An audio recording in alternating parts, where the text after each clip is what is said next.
Votre invité aujourd'hui dans la grande interview en direct sur Boursorama, c'est René Dosière. Bonjour. Bonjour. Merci d'être là avec nous, ancien député socialiste, président de l'Observatoire de l'éthique publique, spécialiste des questions d'argent public et surtout des dépenses du train de vie de l'Élysée, le lieu de tous les fantasmes. Vous publiez donc Frais de Palais donc aux éditions de l'Observatoire. Et si on devait résumer votre combat, c'est un combat de presque d'une vie, en tout cas de 20 ans. Si on sait comment notre argent est dépensé aujourd'hui, l'argent, encore une fois, dépensé par l'Élysée, c'est grâce à vous. Oui, mais c'est le travail d'un parlementaire que de contrôler l'argent public et de vérifier comment il est dépensé, parce que c'est le produit des impôts des Français. Or, il se trouvait, pour des raisons historiques et de circonstances, que le centre du pouvoir, qui est la présidence de la République, ne disposait d'aucun budget, n'était soumis à aucune règle. Enfin, c'était pendant des décennies, c'était l'opacité la plus totale. Et donc, si on a gagné en transparence, encore une fois, c'était, encore une fois, votre combat de 20 ans, une croisade, j'ai envie de dire, pour arriver à cette fin, si vous l'appelez comme ça, à la fin du secret dépense de l'Élysée. Un combat qui démarre en 2001. Tout à fait, oui, parce que c'est en 2001 que je découvre... Donc on est sous Jacques Chirac. C'est ça, oui, et je découvre à ce moment-là que l'Élysée n'a pas de budget, que l'Élysée demande une contribution financière au budget de l'État, mais qui ne correspond pas aux dépenses de l'Élysée. Donc je découvre que ce sont des ministères qui financent, qu'il y a les fonds secrets, enfin bref, toute une série d'anomalies qu'en plus les règles de la dépense publique ne sont pas connues à l'Élysée. On ne sait pas ce que c'est qu'un appel d'offres ou un marché public. Ce sont des mots inconnus. Enfin, je me dis, ça n'est pas possible. Et donc, j'ai fait un travail de parlementaire pour progressivement arriver à faire découvrir la réalité, c'est-à-dire d'abord établir le montant réel du budget. Et le budget n'était pas celui dont on nous parlait, c'était en réalité trois fois et demi supérieur. Votre initiative, elle est mal perçue à cette époque-là. On se dit, député à part en TPS, il est là pour chercher des noises à Chirac. C'est ça qu'on dit au début, hein. Oui, ça tout à fait. Alors, mes amis me soutenaient quand même parce que ça mettait en difficulté Chirac, quoi. Bon. Et puis après, ils se sont aperçus qu'en réalité, il ne s'agissait pas d'un combat partisan. Il s'agissait d'un travail parlementaire qui a permis d'ailleurs d'alimenter, par les réponses que j'avais à toutes les questions et à mes interpellations, qui a permis d'alimenter la presse. Parce qu'à ce moment-là, la presse a découvert, elle aussi, qu'il y avait un problème à l'Élysée, et donc elle a prolongé, je dirais, les travaux que je faisais. Ouais. Et si ce budget est devenu public, c'est grâce, il faut le dire, rendre grâce à Nicolas Sarkozy. Oui, oui, c'est son grand mérite. Il y a, s'agissant du budget du souverain, enfin du chef de l'État, il y a un avant et un après Sarkozy. Ouais. Avant Sarkozy, depuis 1790, on ne sait pas ce que le souverain dépense, qu'il soit président, qu'il soit empereur, qu'il soit roi, on ne le sait pas. Après Sarkozy, grâce au contrôle de la Cour des comptes, là, on va savoir comment l'argent du souverain est dépensé. Alors, on va vite arrêter les fantasmes. On est autour de 100 millions, entre 100 et 110 millions d'euros, en gros, de budget par an.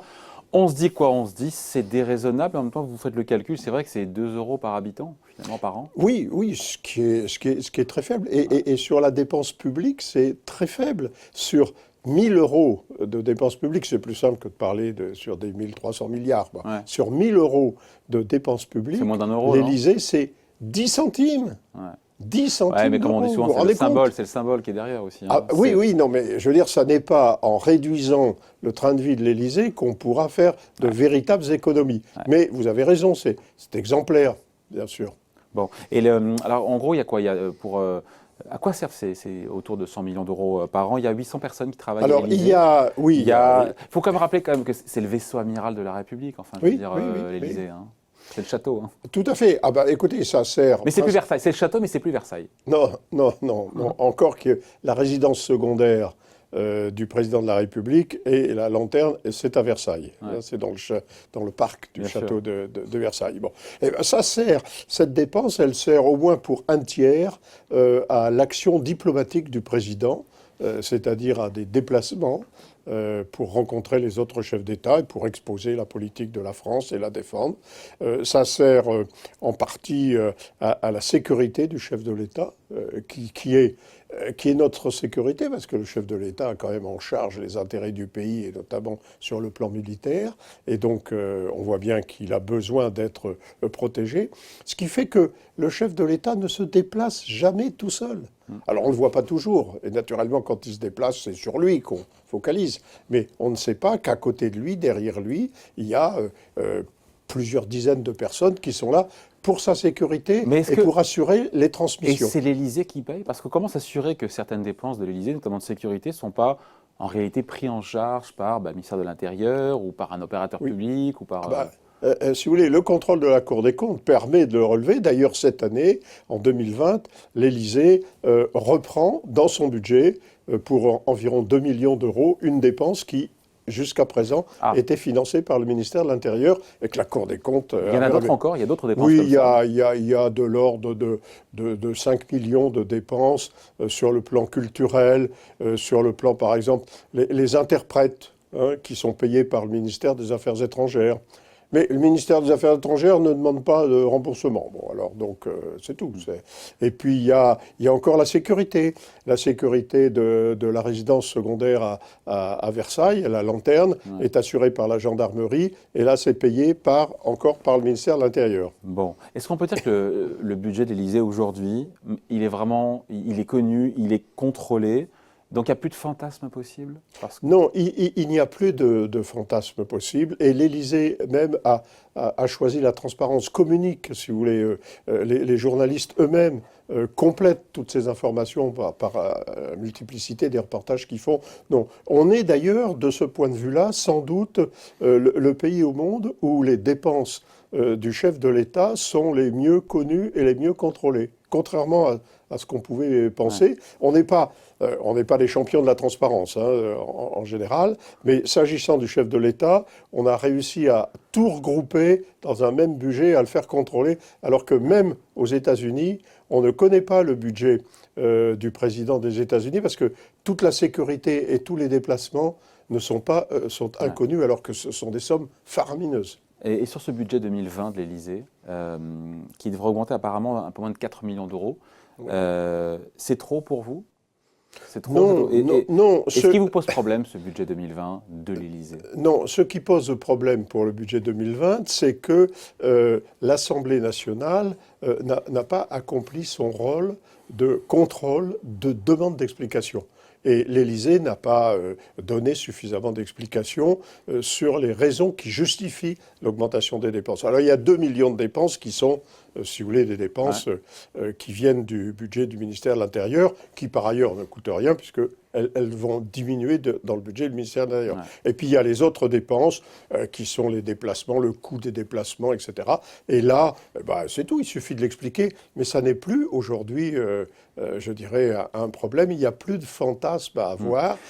Et le président doit quand même vivre de façon modeste, quoi. L'image qu'on a, les dorures, encore une fois, sous les ors de l'Élysée, c'est le faste, encore une fois. Et là, pour le coup, c'est un livre qui fourmille d'anecdotes, encore une fois, sur plusieurs présidents, sur plusieurs décennies.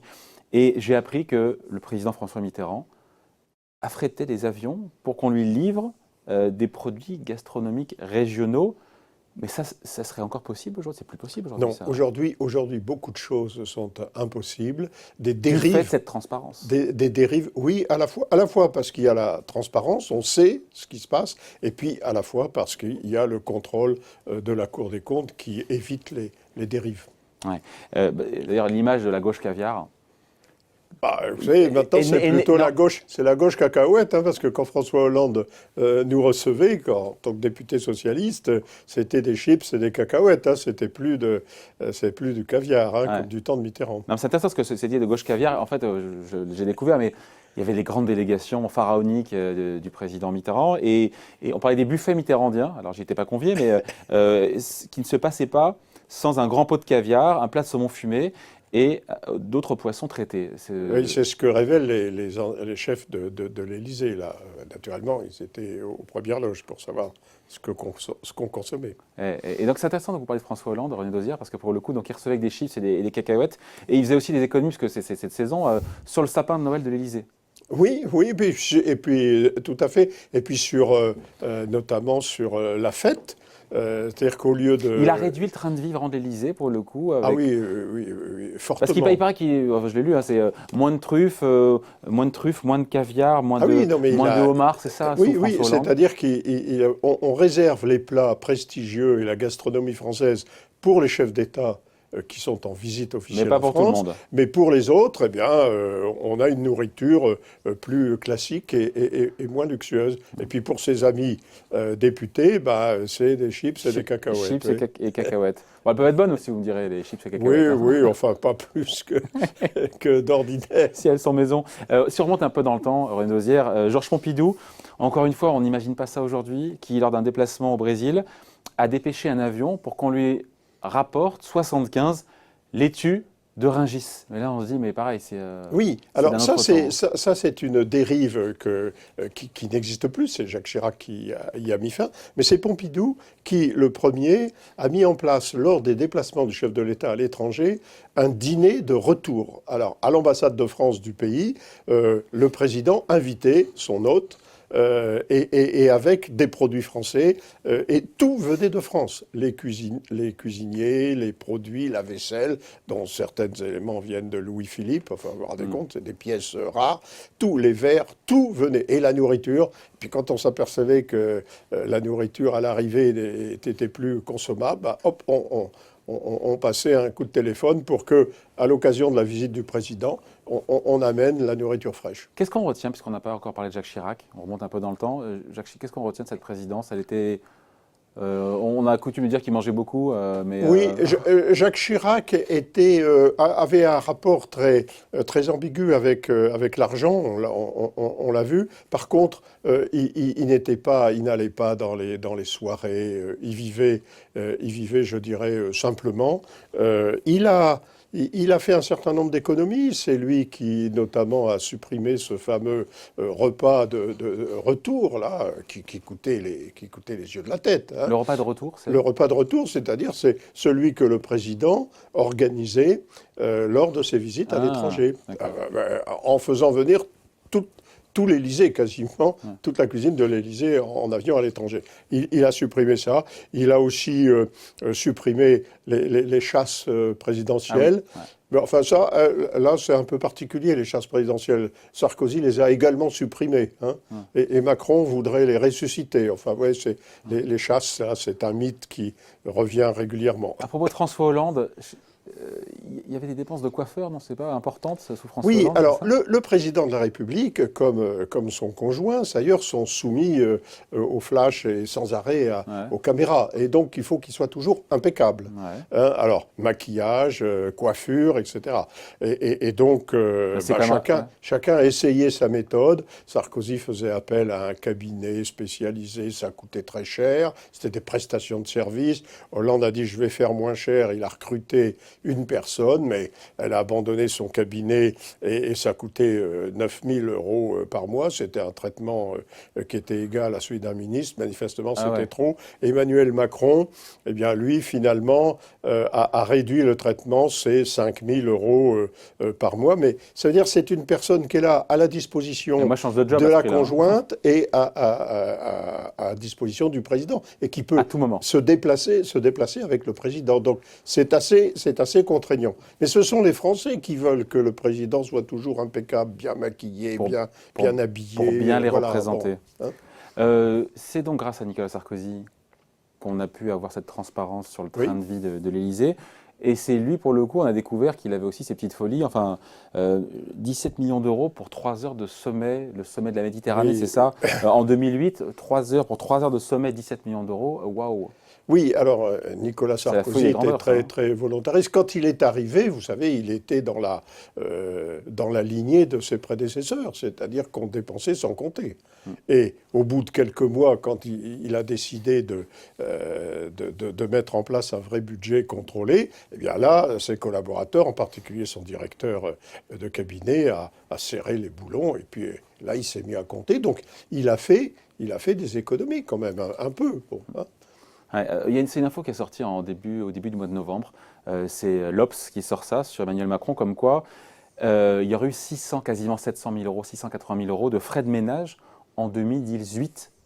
Et on se dit, mais frais de ménage, ça semble un peu exorbitant. Ou alors le président est un maniaque de la propreté.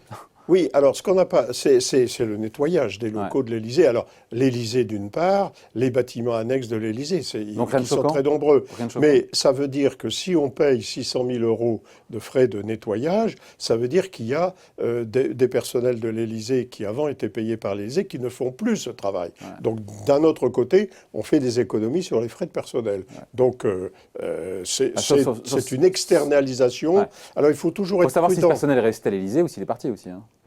Oui, il fait peut-être autre chose, mais les effectifs ont diminué. Donc il est possible que d'une année sur l'autre, les effectifs ont diminué. Il est possible que ça soit lié à cette externalisation. Ça a changé. C'est une dépense qui a changé de rubrique et qui vraisemblablement, parce que les gens qui font le nettoyage des locaux sont moins bien payés que les gens de l'Élysée, donc ça a dû aboutir in fine à des économies. René Dosière, le budget de l'Élysée était autour de 100 millions d'euros sous François Hollande. On est aujourd'hui à 110 millions d'euros.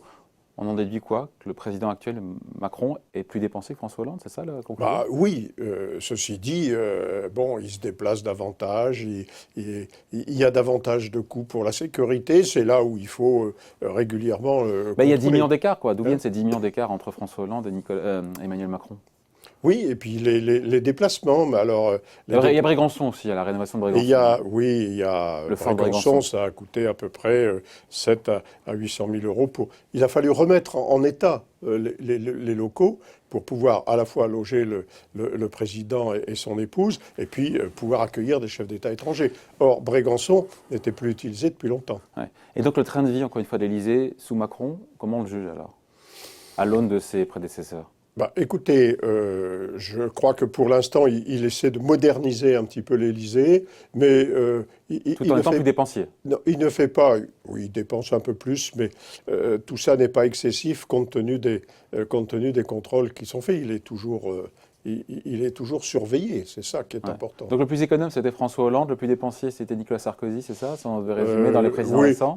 pour les 3 derniers présidents, Oui. parce que si vous voulez, pour les prédécesseurs, Bah oui. on ne savait pas. Il n'y a pas de facture, il y a des traces. Vous savez, Mitterrand n'a pas été très, très économe non Non. plus. Ah, hein. c'est un euphémisme. C'est sans doute Charles de Gaulle qui a été le plus économe, mais c'est une autre Il y avait époque. 2 compteurs d'électricité Oui, à oui, l'Élysée oui. pour vous différencier sa consommation en tant que président, chef de l'État, et du citoyen. Mais Charles de Gaulle. le président actuel rembourse, si vous voulez, à l'Élysée, le coût des repas qu'il offre à ses amis, hein, enfin à sa famille, etc. Donc les repas qui sont véritablement privés, de même que les déplacements qui sont des déplacements privés, qui sont effectués dans les avions gouvernementaux pour des raisons de sécurité, eh bien, mais quand il s'agit d'un déplacement privé, le président rembourse sur la base d'un déplacement ordinaire, d'un forfait ordinaire, et ça, il rembourse ça. Donc on revient un peu au comportement qui était celui du général de Gaulle. On sépare la dépense publique de la dépense Personnelle. privée. Mais il est vrai que maintenant, le chef de l'État a aussi un traitement, une rémunération qui est officielle. Longtemps, il se fixait lui-même son traitement. Et on ne savait pas sur quelle base. 60 ans, c'est à lire vraiment, c'est truffé d'anecdotes. 60 ans, encore une fois, de train de vie de l'Élysée. C'est le combat de votre vie, encore une fois. Si on a cette transparence sur le budget de l'Élysée, c'est grâce à vous, René Dosière. Il est donc effectivement à lire. Et on finit là-dessus. À ceux qui pensent qu'on va résoudre les problèmes de la France en termes de déficit public en sabrant, encore une fois, dans les dépenses de l'Élysée. Il faut le rappeler, hein, le compte n'y est pas. Il y a une charge symbolique qui est forte, mais le compte n'y est pas du tout. Non, tout à fait. Et Donc, on pourrait d'ailleurs faire ça avec le Sénat, avec il y a d'autres aspects.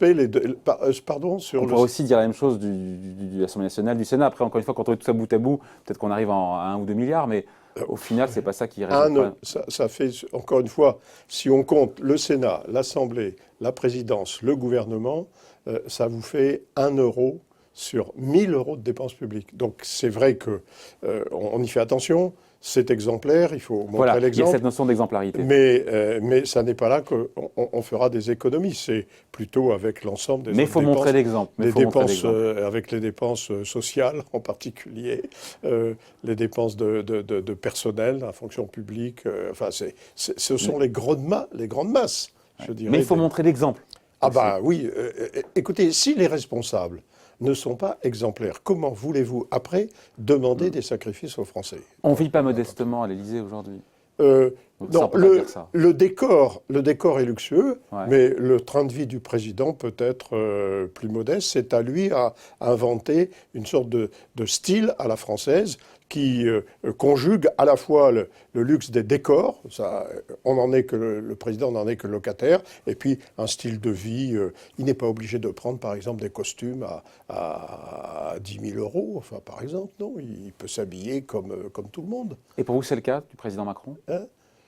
Ah oui, je crois. Enfin, jusqu'à présent, on n'a pas d'exemple, si vous voulez, de dépenses ostentatoires qu'on pourrait lui reprocher. Et si vous seriez là pour les débusquer, à lire absolument. Fred Palais, donc, La vérité sur les dépenses de l'Élysée, aux éditions de l'Observatoire. Merci, René Dosière. C'est moi qui vous remercie. Au revoir.